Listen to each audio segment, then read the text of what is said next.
Ich bin immer auf der Suche nach einem warmen Klang, obwohl das im Prinzip das Gegenteil von der Natur der Oboe ist. Ein warmer Klang heißt aber auch nicht, dass man nur schön klingt oder warm klingt, sondern ich suche auch, dass man gleichzeitig sehr viel Flexibilität und Klangfarben anbieten kann.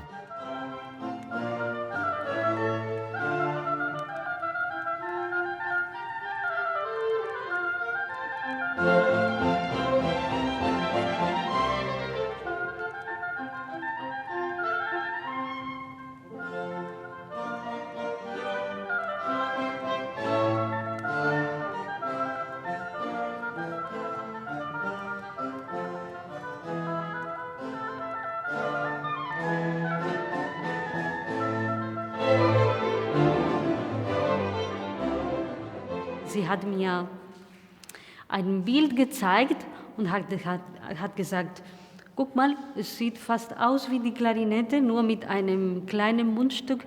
Hätte ich damals gewusst, was für eine Arbeit das bedeutet, ich weiß nicht, ob ich die Oboe ausgewählt hätte, aber mir hat gefallen dieses Aussehen vom Instrument und ohne zu wissen, wie das klang, habe ich die Oboe ausgewählt und so kam ich zur Oboe.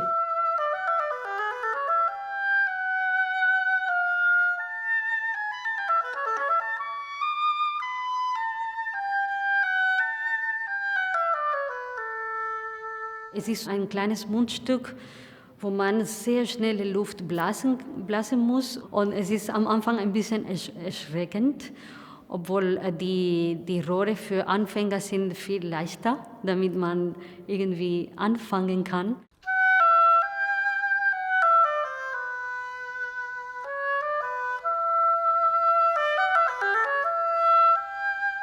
Es sieht nicht gut aus.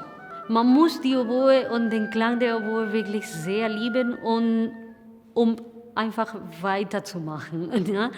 Aber das war der Fall für mich und ja, bisher bin ich noch glücklich.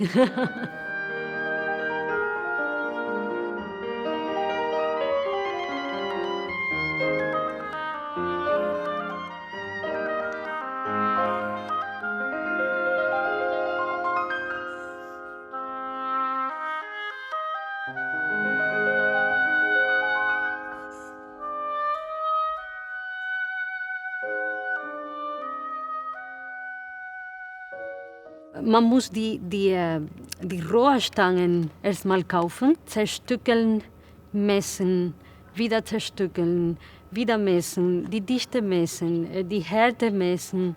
Und dann muss man auch schaben, selber schaben. Mit sehr, sehr scharfen Messern, die so aussehen.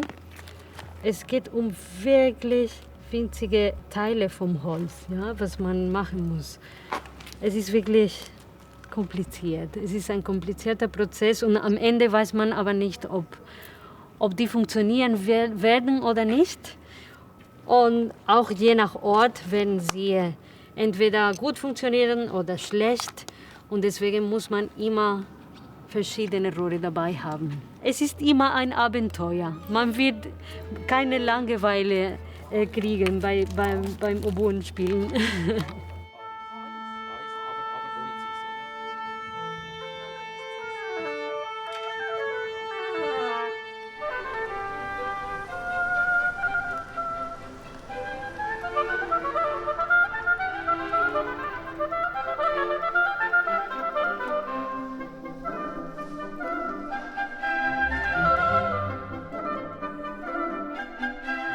Das hat mich sowas von viel geprägt.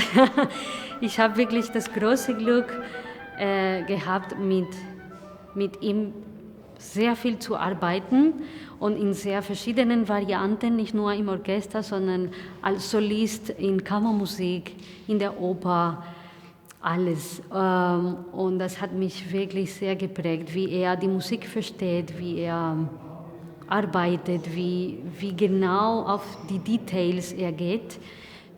Diese Generation von Legenden verschwindet leider langsam.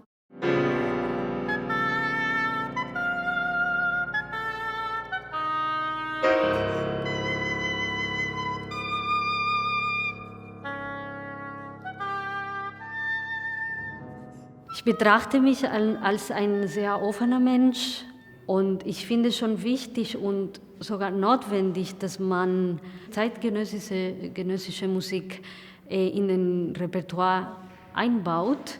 Und sehr wichtig ist, dass also wir Künstler haben diese Verantwortung, diese neue Musik zu spielen, damit sie erstmal gehört wird.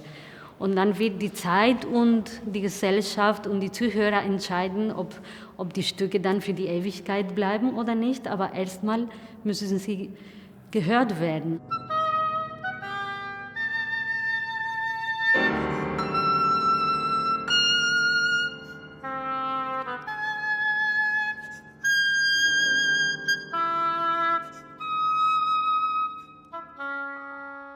Für mich ist es wichtig, dass man die neue Generation fördert.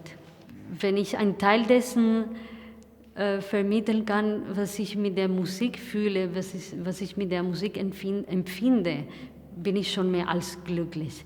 Natürlich, wenn man so ein Instrument in der Hand hat, was so schwer zu beherrschen ist, kann es manchmal etwas frustrierend sein. Manche Grundsätze wie Hingabe und Ausdauer, das versuche ich auch den Studenten mitzugeben und vor allem, dass man die Oboe und die Musik sehr liebt, weil ohne Liebe geht es wirklich in diesem Beruf gar nicht. Man muss wirklich sehr viel arbeiten.